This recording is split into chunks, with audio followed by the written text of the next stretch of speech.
This week on the Sports Initiative podcast, I sit down with Seattle Reign assistant coach Scott Parkinson. He discusses his transition into coaching and some of the lessons he's learned both as an assistant and as a head coach, the different learning styles of elite players and how you can cater to this, as well as how he and the club go around creating a learning environment for their players. As always, if you enjoy this podcast, please make sure you share it with friends and family. I hope you enjoy.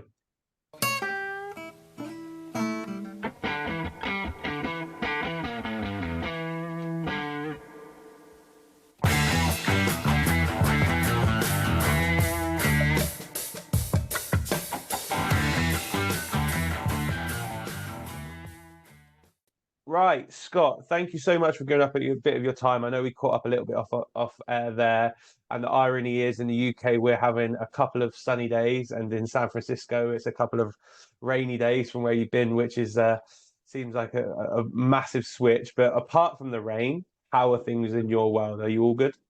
Yeah, doing great. Yeah. Obviously I'm up in Seattle right now. Very similar climate to England. Probably rains a little less and a little more sunny, but beautiful place. Great place to work. Loving me football. Good balance in life right now. And yeah, I'm in the wonderful world of the NWSL, which is the Professional Women's Soccer League out in the US.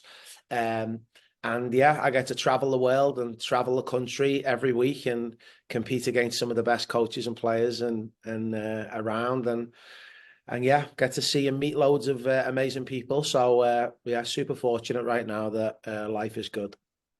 And as you said there, I imagine some amazing experiences that you've had whilst over there, and I'm sure we'll get into them now. I guess for people that don't know who you are, haven't come across you before, do you just want to give a bit of an overview, I guess, of who you are, what you do on a day-to-day basis alongside that, and then I guess some whistle-stop tours of how you've ended up in that position? Yeah, so my name is Scott Parkinson. I'm from Huyton, which is in Liverpool, England. I'm currently the head assistant coach at Seattle Reign FC, which is one of the most established professional women's teams in the country, one of the most historic women's teams in the country.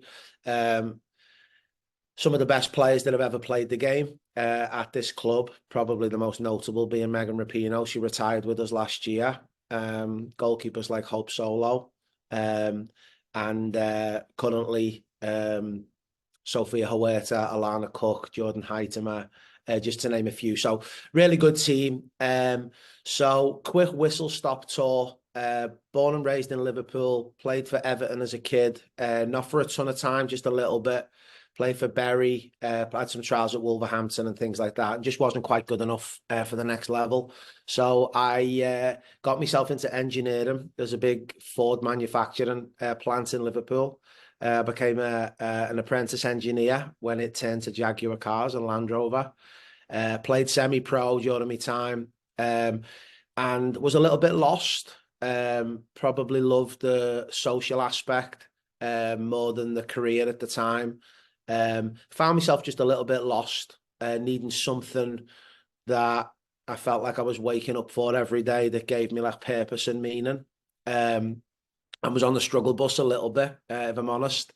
The factory shut down for 3 weeks, and I ended up coming out to America to visit a friend who took a soccer scholarship in Oklahoma. We played in the Dallas Cup together. He's a really good friend of mine from Huyton. His name's John Gardner, and he ended up taking the scholarship. I ended up going with the engineering kind of deal, and went out to see him, and I just couldn't believe what I was seeing. Like full-time players at a university being fed every day, housed every day, university, training twice a day. Just blew me mind. I couldn't believe what I was seeing. And probably the piece that was the biggest piece was I was seeing a lot of like Europeans coaching that level. And I'm thinking in my head, if they can do this, I can do this. Like they've got like a decent house, a nice car, like this is their full-time job. No one's ever taught us to coach back home. We just play. Like, if they can do this, I think I can do it. So I ended up kind of speaking to my friend. He got it all sorted. I ended up getting a scholarship. I gave up the engineering. I moved out when I was 24. And I was really looking forward to being a player collegiately over here. Um, but the eye was always on the prize of trying to make football something that would pay the bills. And I got after it right away, coaching. I think the first team I coached, they were 3 years old, just a local woman who needed someone to coach their team. I had a British accent. I didn't have a clue what I was doing, honestly. Like, I'm running a Premier League warm-up with 3-year-old kids that I'd found off YouTube. Honestly, like, I didn't know what I was doing. But I stuck at it. I badgered people. I went and watched training sessions. I tried to pick up as many teams as I could to coach. Kind of went through my badges, and yeah, it really moved quick. And I went from, I think, coaching 3-year-olds in 2010 to being the head coach in New York City the last 2 years, coaching Carly Lloyd, Ali Long, Kaylin Sheridan in New York City, playing at Red Bull Arena 12 years later. Yeah, there's obviously been a lot between that. But yeah, so it's been a really, really fun 14 years, and I'm now actually an American citizen. I got my citizenship last year. So yeah, it's No, been a good journey for me. no, 100%. I think that what I find really interesting, particularly speaking to people that maybe have played as a scholar or have been a few first team appearances and then leave, they're quite blunt. And I'm the same with this. If you didn't make it any further, you just go, I wasn't good enough. And that Yeah, bluntness always is really interesting to me. And I don't know why it is. It's probably something I need to go into, but I like the fact as you get a bit older, whereas before you might make excuses and go, oh, I wasn't afforded this opportunity, I wasn't afforded that. Now it's like, I wasn't good enough at football. Ultimately, that's where it's sat, and I ended up where I ended up because of I wasn't good enough. Yeah, which I just find it really interesting. As soon as you said that, it resonated quite a lot with me. yeah, and I think it may be easier for me to say it because I feel like I've landed somewhere in it. So Yeah, maybe I know I've made something of it, so I can just say that I wasn't. Ultimately, I don't think I was that athletic or that talented naturally, but I definitely know that I wasn't as dedicated as if I should have been if I wanted to make it. I wasn't obsessed. I wasn't Steven Gerrard or other players. I almost named an idiot from Liverpool, but I'm not going to name him. Who are ruthless and dedicated to their craft. I just did not have that in me. And thankfully, I found it in my coaching. But as a player, yeah, I certainly wasn't doing what I needed to do to give myself a chance.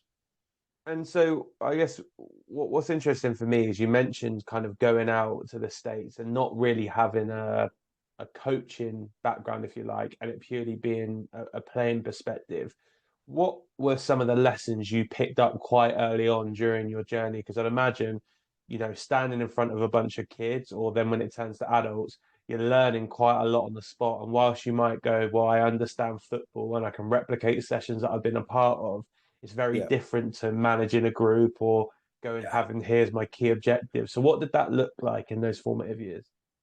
I think the two like light bulb moments that stick out to me were me coach, love him, changed my life. Like a redneck, like I'm telling you, like country redneck, drives a truck, dip, spits tobacco out of his mouth, coached me. I couldn't believe it. And I think the first thing that he really coached was the collective 11. And now everyone is affecting. Let's talk about a press.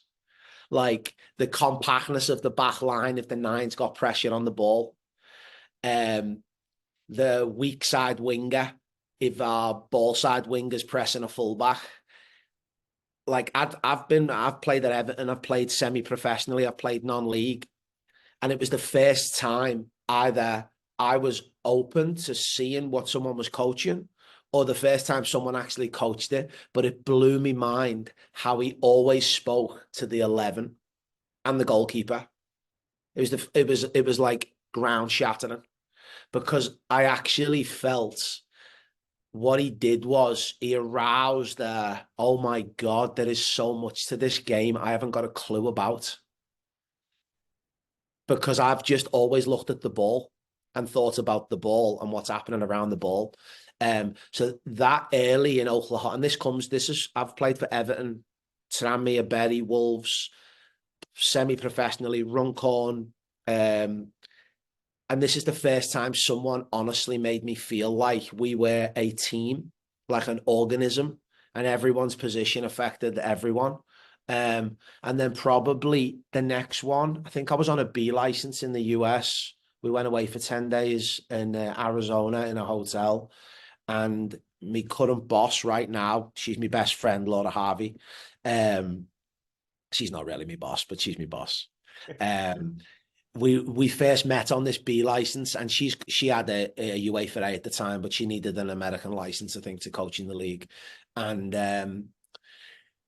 I think her session was a build out in the defensive third, and their fullback was on the ball, and she froze it, and she went and spoke to the opposite winger. So her right back was on the ball. She walked over to the left winger, and I'm thinking, where's she going? What is she doing? Well, ultimately, what she saw was the winger, instead of keeping width, had come inside, which forced the 10 to go further, which forced the 6 to go towards the fullback on the ball. And ultimately, the behaviour of the weak side winger congested the entire midfield, so the fullback didn't have a pass or someone to pass to in space. And again, it was another moment where my head nearly fell off my shoulders, because now I'm a couple of years in now, so I'm seeing the 11. I get it. But the level of detail of speaking to a weak side winger when a right back's on the ball, again, was a moment I'll never forget. It was like someone punched me in the face and said, like, you've got work to do, because she's on another level. Again, I'm not sure if that's even the question you asked me, but they're probably two moments that stick out to me big, that made me feel like I had work to do. No, I think it's a really interesting one. I had a similar one with I think I'm going to butcher the second name, but Tanya Oxtoby, who Oh, yeah, was yeah, yeah. obviously assistant at Chelsea, previously at Bristol City.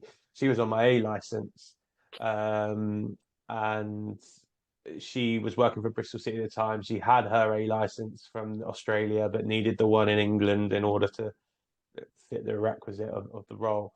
And she mentioned to me about how they got their centre backs to step out and press. And Uh-huh. she said about how much of a hypocrite she was. She said, because I played centre back and I would have hated doing what I asked them to do. Yeah. But the detail that she was able to go in, more so around the timing of it, about Uh-huh. when to jump and not allowing things back inside, I thought was a really, it was just sometimes little details Uh-huh. then I think give you kind of the first Jenga piece to go, okay, well that affects this and that affects Yeah. that. And Yeah, I think exactly. it's a really nice just starting point for you to almost question what you know from what you've played in. Yeah, for Um, sure. and going, okay, I played in this position, but how did I affect who was around me, or how did they affect what I did, and what does that look Yeah. like whilst I'm coaching? Yeah. No, I completely agree. And it's probably them moments that make us so curious to keep learning and to keep trying. Um, Um, so I guess the next question this brings up for me is from a like philosophical point of view, how do you view coaching? So if I was to say to you, I was going to come and observe one of your sessions, what would I see from you, I guess, as a character? And then what would I see from you from a tech tack point of view? Because I think they're, although they're intertwined, they're also Will, different you can leave it entities. open. Yeah. I would say, um, I would say energy and application to compete is just like a non-negotiable, um, and things to be done with a level of intensity, even calm things like pulling into a pocket and stopping, still having like a level of intensity to that, of checking your shoulders and absorbing your surroundings and taking information about what could or could not go down right now, and do I need to change my position. So I think a level of intensity and kind of chaos is what I really enjoy. Um, and then with that, I think probably with a huge emphasis from the US national team, I love the transitional moments. Out here, the game is so athletic. It's the NWSL is what the Premier League is right now, but always has been. And it's getting way more tactical, and teams are playing different shapes, and with their principles are allowed to play different shapes, but they still look like the same team. So it's becoming way more chess matchy.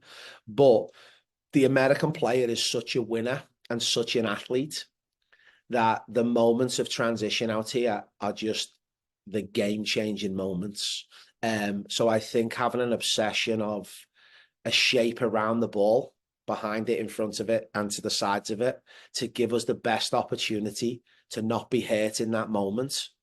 And almost give us an arrogance that we don't care if we do give it away or we make a mistake, trying to play forward and trying to score. That if we give it away, we're going to be fine because of our structure around it when we have it. And then also an obsession of leaving players higher or diagonally higher when we're pressing and where we're trying to win the ball back, so that there's always someone to play to when we win it. There is no getting 11 players behind the ball on any team I'll ever coach. There may be 10, but there'll never be 11 ever, because it's too much of a moment with an American athlete to give away that chance to score on someone if you can win it back. So I think they're the two moments that I've probably really enjoyed. And maybe it becomes from being a Scouser. It feels very Liverpool. It feels very, and I'm an Everton fan, but Everton a crash bang wallop when they run, tackle, and have effort. It gets the fans off their feet. I remember Phil Neville tackled Cristiano Ronaldo about 20 years ago, and we went forward in transition on them. And I've never felt the roof come off the place more from a tackle and passing forward. And I think that part of me is just something that I enjoy. I enjoy seeing my teams do it. I enjoy being a part of it. And obviously you see Liverpool now, Klopp, like, you know, as I've matured, I don't hate them as much anymore. I respect them a ton. I used to hate them, but probably the bitterness is wearing off. But again, you know, they play football, they try and dominate the ball, but at the end of the day, they're incredibly good with a high line behind the ball. And when they win it, they're going to try and kill you. So I would say they're the two moments that I probably focus on the most, and that I enjoy the most. So if you're looking at it from the competitiveness point of view, how do you create an environment that has that, but then also, like you mentioned, has a level of freedom to go, if we give the ball away, that's fine. Because at times I can imagine those can be contradicting factors where you're going to have people being uber competitive and wanting to drive standards and wanting everything to be tip top, which might go against a level of creative freedom and trying to be able to progress play and maybe risk in a pass where you could make an extra one. Yeah. Yeah, I think it's a really good question. And I think one thing, I'll bring it to Seattle right now with this team, is when we get into that final, we're a crossing team. Like, a lot of people might not know Sofia Huerta. I think she's the best crossing fullback in the country. Now we all know that if the other team connect on that, you could be in trouble if they clear it, or you don't put it towards their goal and they put it the other way towards yours. And I think one of the challenges is how little can we leave behind the ball to actually put more in the box, or how, if we risk putting more in the box, that they have to leave less high, which ultimately means our shape behind the ball can ultimately be less. And it's that chicken and the egg. If the ball side fullback is putting a ball in the box, what's the weak side fullback doing? Is she just preparing to not let their winger score if they clear the cross? Or can she actually get in the box to put their winger in the box? Well, she's never going to score on us in her own box. So it's that chicken and the egg kind of risk reward. So for us, it's all about playing that game with the opponent and their shape and their key qualities and strengths, and basically allowing the players to go on. If you want to get 11 players in the box because you know all of their 11 players will get in the box, then do it. But if they don't and they leave too high, then you have to find the balance to solve it. Now, as always, negative transition or defensive transition, the better you are on the ball, the less you need it. If you score, you don't need it. So obviously the details of, we'll stick with what we're talking about, you know, what type of cross or where do we cross them from? What type of cross is required? And then what are the runs in the box in order to give us the best chance of where it's coming from and the type of delivery that we can get first contact and actually score off the thing. We coach them details a lot, again, which gives the players the freedom and confidence to say, we know that it's coming, we know how it's coming, and we know where it's going. So actually, I might not need to be on the edge of the box waiting to defend this. We're actually going to go score off it. So yeah, it's ultimately up to the players. They have the freedom to read the situation and decide, do I need to care about negative transition right now? Or are we actually going to risk it and go and try and score in this moment because we feel good about it? And I think leaving that decision up to them is a wonderful thing to see. And then we sit down in video and we can ask them, well, why did you leave this winger? Because I was convinced it was going to go back post and there was space. Love it. Go for it. So allowing them the freedom to do it, but then having an expectation and a standard of this, the weak side fullback goes in the box because the ball side fullback crossed it. Can one of the sixes or the eights do two jobs and sit on the edge of the box to help what she's just left? So again, risk reward, improve the attacking so that you don't need to worry about defensive transition, and then allow people to cover for each other based on the situation. So let's talk about that as a body of work, because one thing that's really interesting me at the moment is how coaches, I guess, implement their styles or thoughts onto teams. This is because I've had a couple of colleagues that have gone to other clubs and done really well in terms of ingraining a way of football. I'm a Tottenham fan, so I'm seeing Ange do it at the moment with some interest.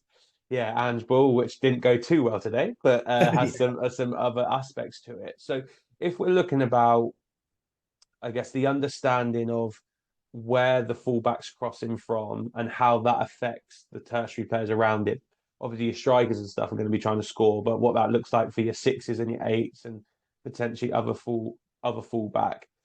What kind of protocols or thinking or formats would you put in place over a period of time to integrate those ideas into players so that when it gets to a match day, they can start to digest those decisions, like you've mentioned, of going, well, actually, I wanted to affect their winger, so I went, or okay, my fullback's gone, so as the six, I'm going to drop a bit deeper. How do you go about embedding a body of work like that?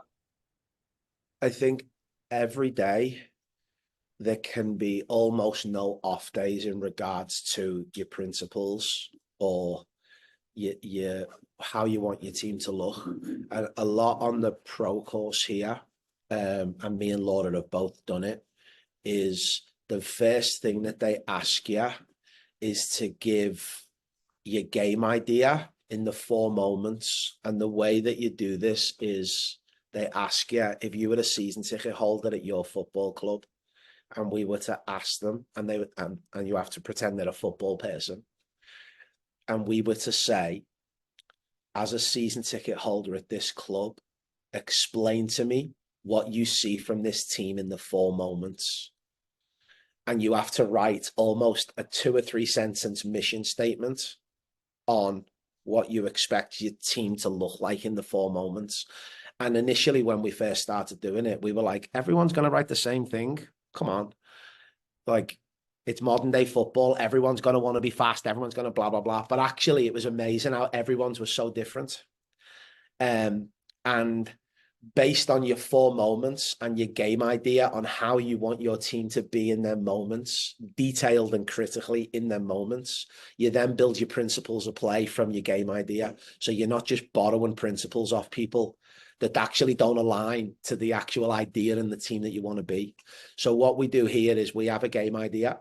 We then have principles that completely enforce the game idea. And if they don't, then they're not our principles. What are they in here for? They're just a waste of time. We might see Pep do it, but if it doesn't align to actually what we say we want to be, chuck them, because they're no good for us, because they'll just be confusing, because ultimately that's not the team that we're saying that we want to be. And then from there, we have a periodization calendar.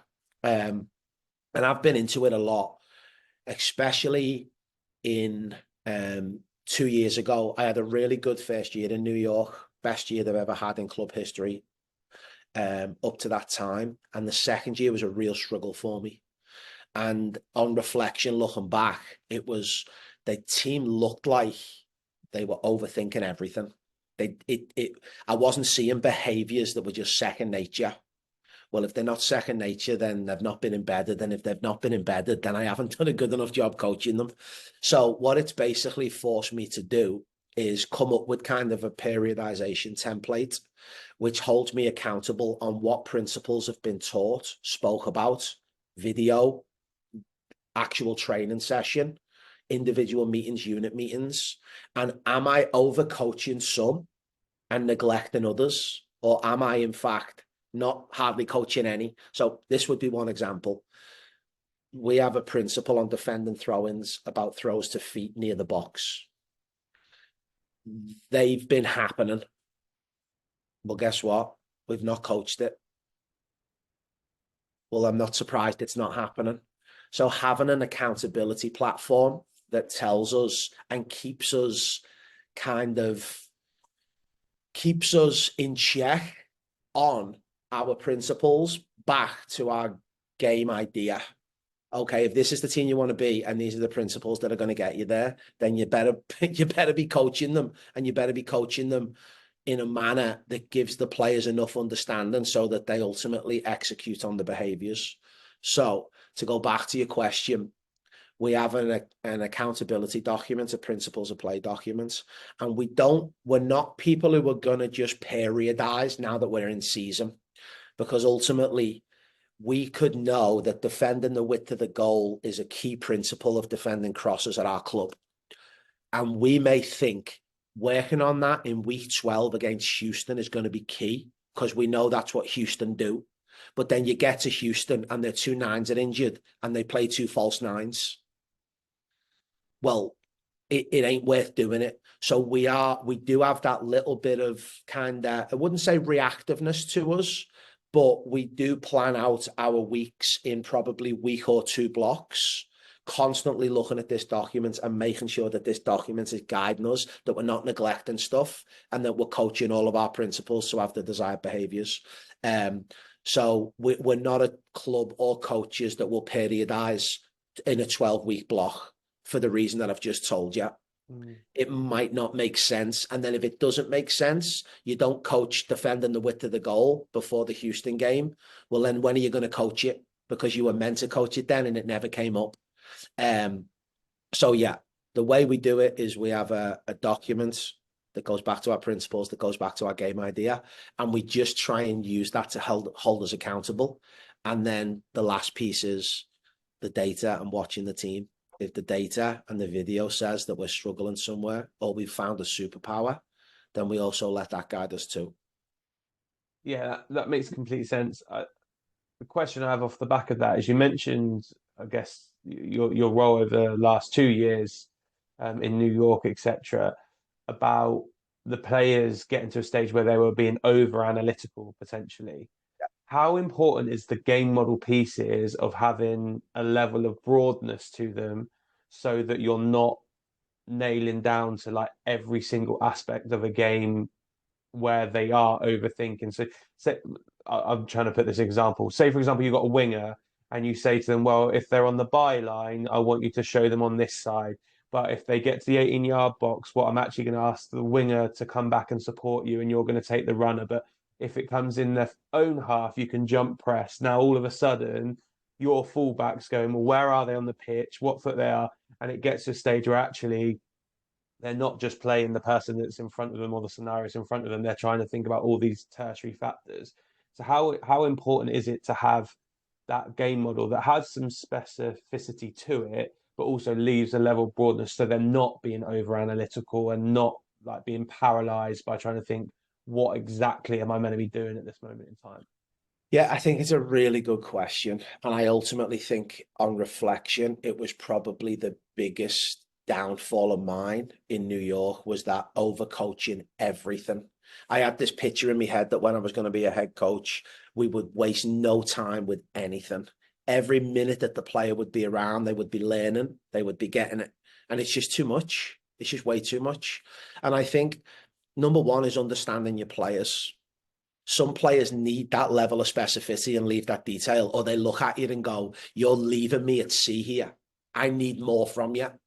Some of them you need to know, I'm giving them too much, and they don't look themselves. They look like the player you've just spoke about, reading everything and just can't quite cope with the decision making, because you've actually broadened their brain to all these decisions that they've never actually thought about before, when they've actually been a good enough fullback to get in your team anyway. So they have key qualities. So I think knowing your players individually is massive in that moment, and really taking the time to figure out who they are as a learner.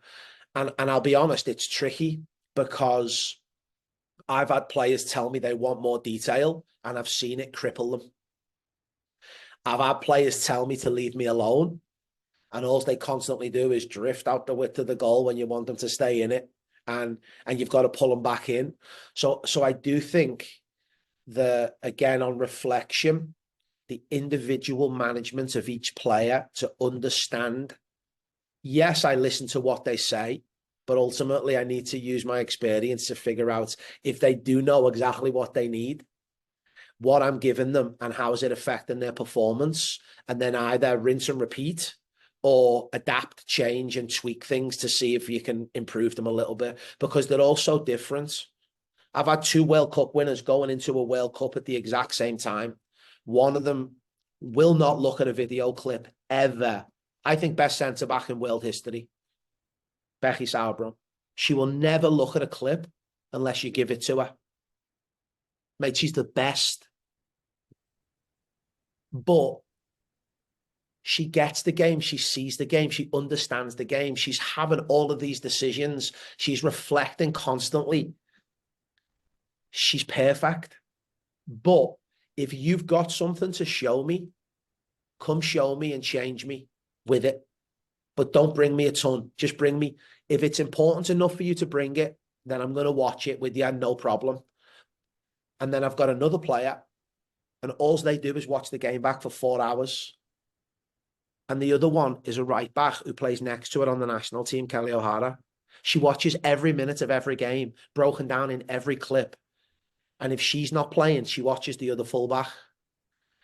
Well, they're both elite World Cup winners that played next to each other, right-sided centre-back, right-back, and are completely different.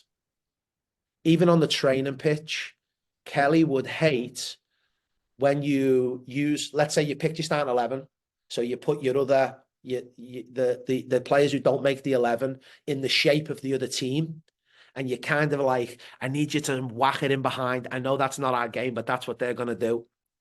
Becky loves it. It makes me feel comfort that I feel their shape on me. I feel their fast players where you put our fast players. It makes me feel comfortable. Kelly, this is dumb. This isn't Houston. There's nothing you can do to make me feel like this is Houston. I hate these sessions.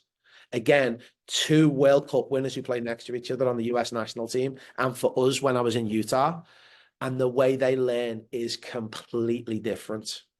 And I wish I would have remembered that before the Gotham experience, because I think I would have spent more time with the individual, managing the individual and understanding the individual to make them better in the framework of the team. So I'm going to ask you a question. I'm going to pre-context it with, I agree with everything you've just said. And a lot of the debates I have in academy football, when people are saying that the kids need to be more reflective, or they need to watch more video, or they need to do this or that, I'm of the viewpoint that actually what we should do is provide a pick and mix option. And the kid, when it's the right time for them, will explore what interests them at that moment in time and will get the most value because they've picked it.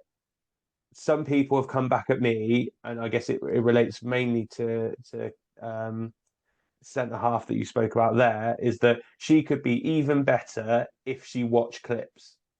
What would your, I guess, rebuttal to that be? Say with people that would say she would could be even better if she actually spent that time to do those extra bits. So you made the hair stand up on my arm when you said the pick and mix, because nobody convinced me that that's not the way. You can lead a horse to water, but they have to figure it out. And here's the thing, that if you provide video to a player as a kid, they're going to give it a go. It just might not work for them. So they could be better if they did this. How do you know? You don't know that. You're just saying it because you can say it. What if it makes them worse? What if me pinning Becky Sauerbrunn down to go over all of her clips every week when she doesn't want to? What if I could tell you that's going to make her worse? Because it could easily, without a shadow of a doubt, it could make her worse. So I think what you said is perfection.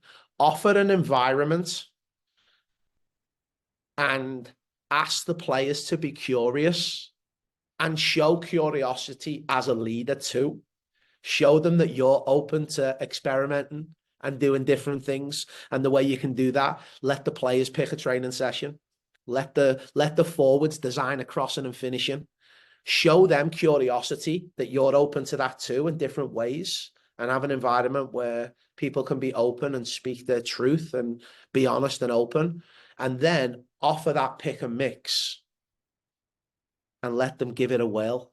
Because I very rarely met athletes and players that don't want to be better. And if they believe something will make them better, I believe they'll give it a go. And I believe that if they feel it's making them better, I believe that they'll keep doing it. I think if they think, oh, that just ain't quite for me, then they may drop it. But you know what? It ain't my game, it's theirs. It's not mine, it's theirs, it's their game, it's their career. I think we can set up an environment for them, but ultimately they need to pick and choose what they really want to use in help to make them better. I think it's just to us to guide them and offer an environment that gives them the opportunity to learn in multiple ways.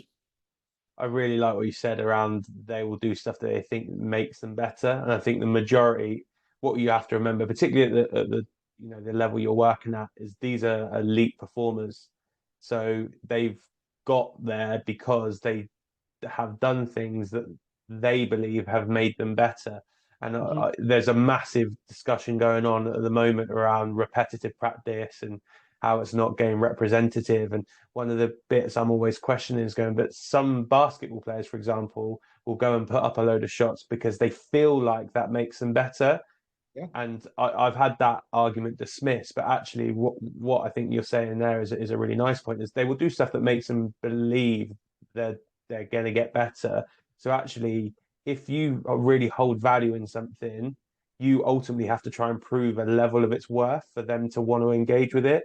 If you said to them, "I can guarantee you're going to make 10 more interceptions every week by watching these clips," they'll probably watch the clips, Yeah. but because you can't give them the absolute. It's like going, well, what here's a load of things we think will make you better. What do you think will, of your feeling, your experience? Let's have a look at it. So I think that's a really nice starting point. Is actually athletes at the top end a lot of the time will do what they think is going to make them better at football. Yeah, for sure. And like at the end of the day, belief and confidence are so important. And it's not my confidence and belief, it's theirs. And if they feel, hello, if they feel confident and happy and ready to go, then that's ultimately what you want in a player. And we can't decide that. They do, it's their feeling. We just need to create something that makes them feel good. One question I have, and I have it a little bit with some of the older players that I work with, and I imagine you'd have it in your environment as well, is when you're working with these top performers, how do you go around knowing or feeling like you can add value to them? So you're talking to World Cup winners or people that go into Olympic teams or international players, which, despite the fact you, as you mentioned earlier, have had a really good career in terms of the level of football you've played, you haven't done any of those things. So you don't know what it's like to go and play in a World Cup final. You don't know this, don't know that.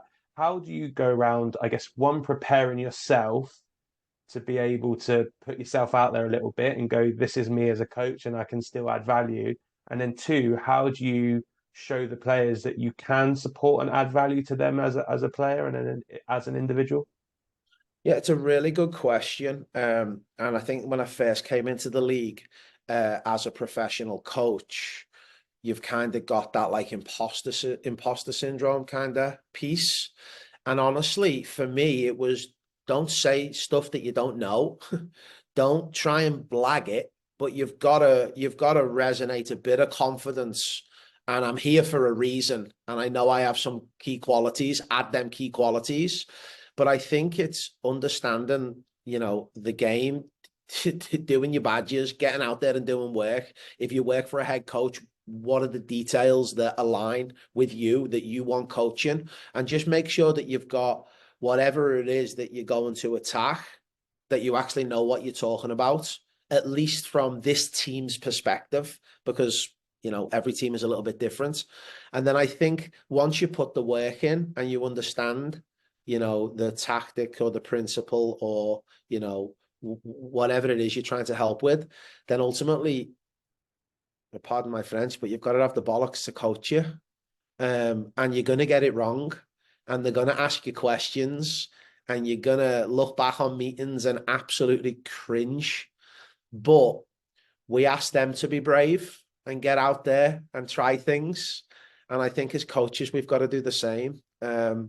Everybody asks me, like, quick jump from how coming to the States to being where you're at. Like, what's the best bit of advice you've got? And I'm like, coach, like legitimately coach. And if you have to fake it till you make it a little bit, or, you have to do that extra bit of like detail that you actually know the coaching point before it happens. And everyone thinks you've just seen it, but you've really put conditions on this drill. So this is definitely going to happen. And I'm scripted and I'm going to get out there.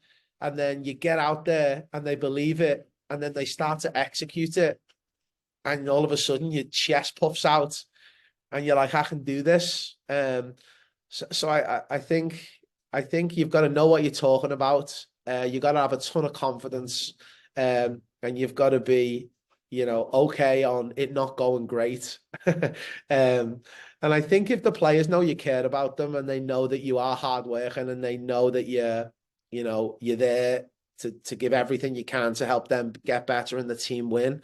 I feel like a lot of players are they'll let you get away with a ton of stuff. They know things don't have to be perfect, but the preparation and then the confidence, it just has to happen. It's not comfortable. It's hard because you're right. I'll never, ever, ever maybe be in a World Cup final ever. And I'm giving this information and detail to two players who've won it twice. And it might be that I'm telling them that what they're doing isn't good enough. And I need X, Y, and Z if A, B, and C happen. But I can't do that without coaching a lot, without doing a lot of learning, without speaking to people like you and speaking to others, getting me ducks in a row, and then having the confidence to step up and just do it, knowing that they may ask me questions and we just have to go through it because it hardens me, it makes me more confident. And then actually when you do it and you get to speak to them, they're just human beings. Like when we strip back the gold medals, trust me right now, they're as insecure as anyone. They're as nervous as anyone. They're just like us. And when they're out there doing their job, they know that they don't have all the answers. And I think getting to know that has really helped me too, because they're not superhuman.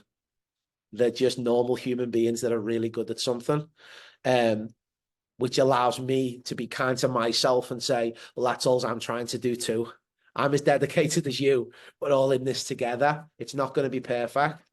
But when I know that and I see a normal human being in a World Cup winner, it allows me to be who I am, knowing that I'm doing everything I can so I can be confident, because we're both skin and bone.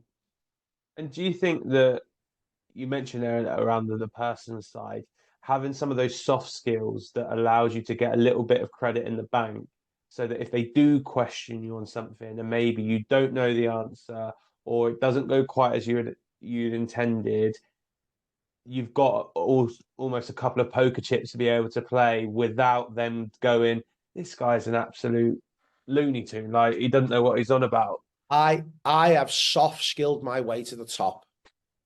Mate, trust me right now. I'm bubbly. I'm grateful. I high five them all. Like, I'm just so grateful to be here. And it's fun and it's happy. And I actually think as an assistant, I'm on another level of that.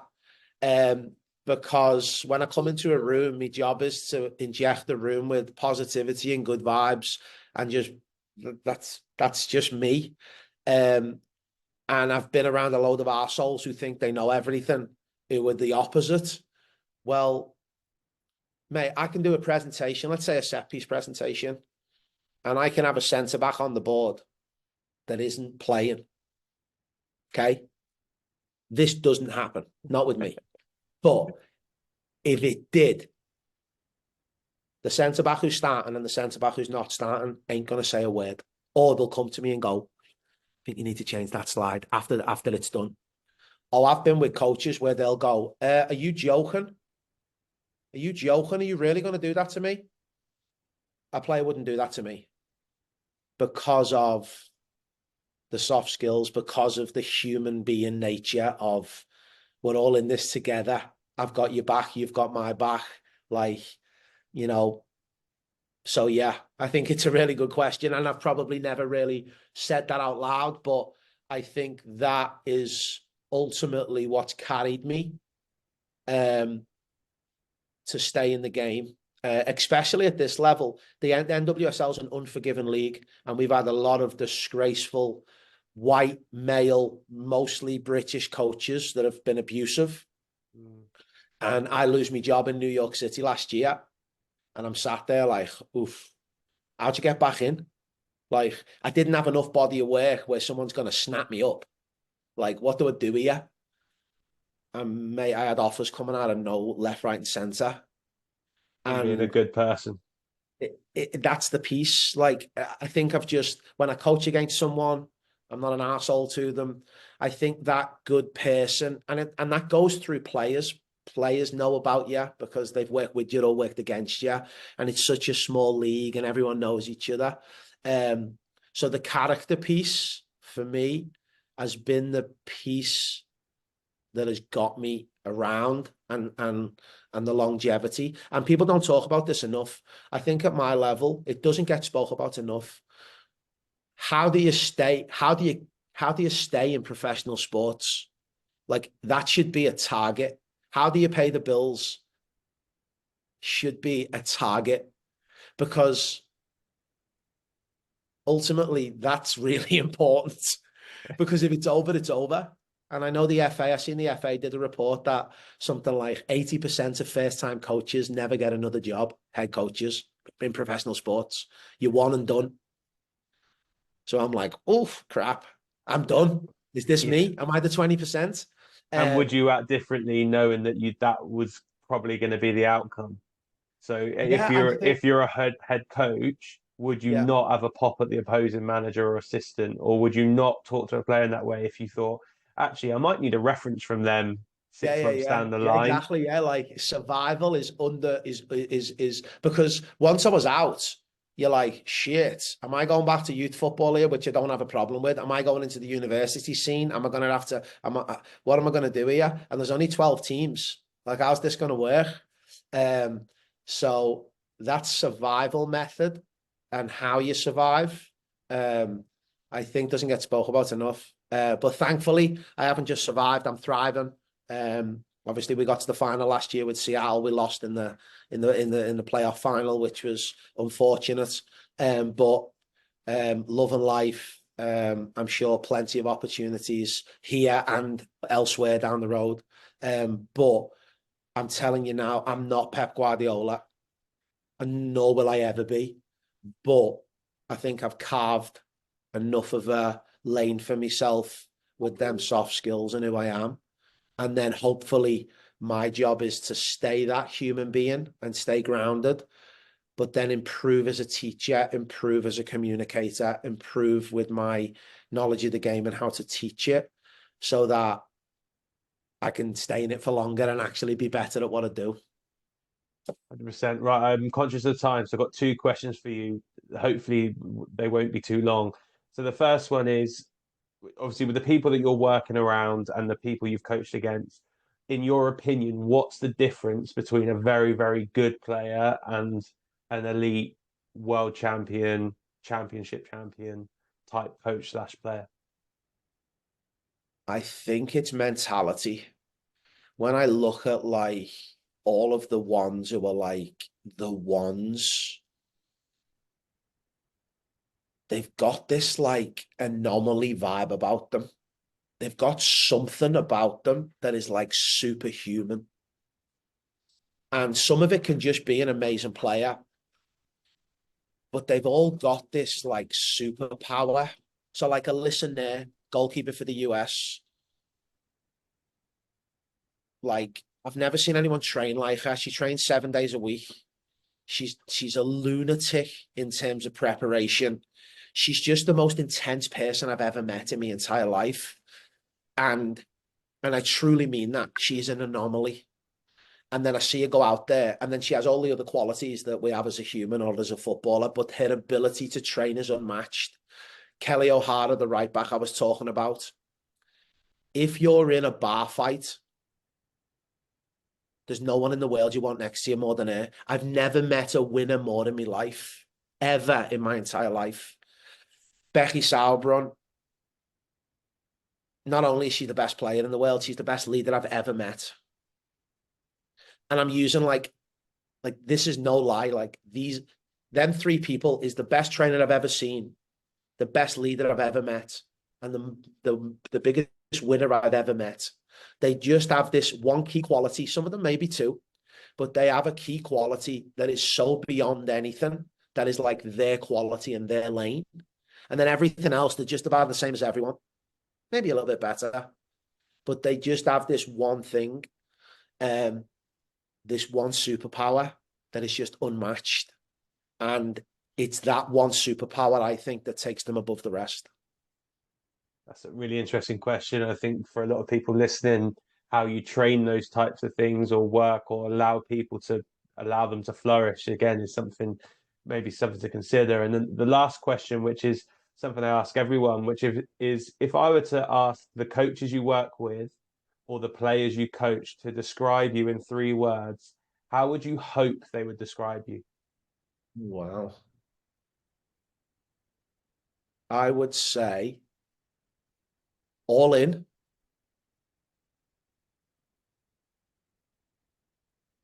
joyful, and passionate. Perfect. I think everyone listening can, even from this conversation, hear a lot of that come across. And um, I I always find this an interesting question because it's actually like how would you want to be received, and do your actions match that? And it's for me, I was going, how would I like my players to describe me, and do I act in a way for that to be the case? But yeah, Yeah. from this conversation, it's I can hear a lot of that, the passion, for example, and all those types of things. I think loving and caring, if I could throw one more in, I think one of them, I think when it comes down to it, I would love them all to know that if they needed me to be there, anyone, Kitman, anyone, I would be there. Um, yeah, I think that would probably be as important as anything. So yeah, I'm going to go for passionate, joyful, and caring. Perfect. Listen, Scott, really appreciate your time. Thank you so much for spending a bit of your rainy morning with us, and hopefully we can catch up again soon. I'm sure you've gained a lot of fans via this podcast. As long as I got a fan in you, that's all that matters, dude. So, have a good one. Thanks very much. You too. Thanks, dude. Bye. Bye.